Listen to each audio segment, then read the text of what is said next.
Xalq bilan birga umummilliy dasturi doirasida Nurota tumanining eng olis hududlaridan biri hisoblangan Avazsoy va Orasoy mahalla fuqarolar yig'inida sayyor qabul tashkil etildi. Mazkur jarayon tafsiloti muxbirimiz lavhasida.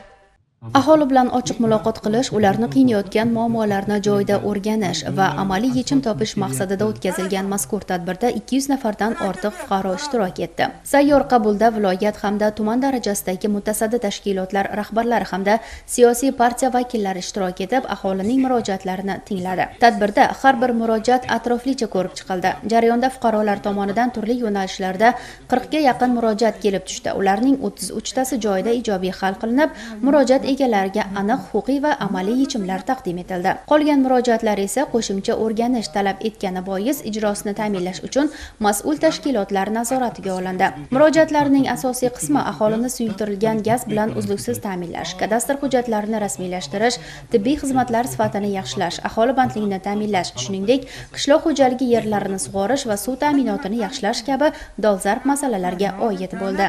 Sayyor qabulda aholini eng qiynab kelayotgan masalalar, biz suv xo'jaligida suv masalalarini ko'rib chiqdi.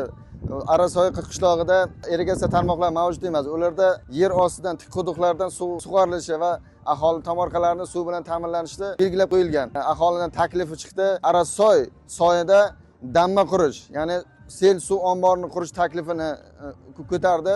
Bu yaxshi taklif. Bu takliflarni biz yuqori turuvchi tashkilotlarimizga yetkazgan holda xalqni murojaatini ijobiy hal qilib berishga va'da beramiz. Albatta, olis mahallalarda yashovchi aholi uchun bunday sayyor qabullar katta ahamiyatga ega. Chunki fuqarolar turli idoralarga borib, vaqt va mablag' sarflamasdan barcha mas'ullarni bir joyda uchratib, o'z muammolari bo'yicha to'g'ridan-to'g'ri murojaat qilish imkoniyatiga ega bo'lmoqda. Tadbir yakunida mas'ullar har bir murojaat ijrosini nazoratga olish, belgilangan muddatlarda hal etish hamda aholi bilan doimiy muloqotni kuchaytirish bo'yicha vazifalarni belgilab oldilar.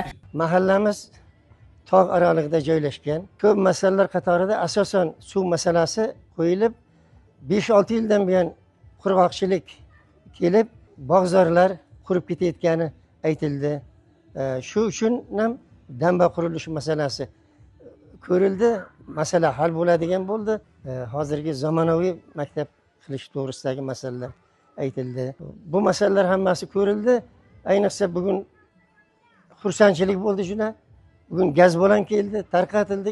Bu kabi amaliy muloqotlar aholining davlat va jamoat tashkilotlariga bo'lgan ishonchini mustahkamlash, hududlardagi ijtimoiy-iqtisodiy muammolarni bartaraf etishga xizmat qiladi.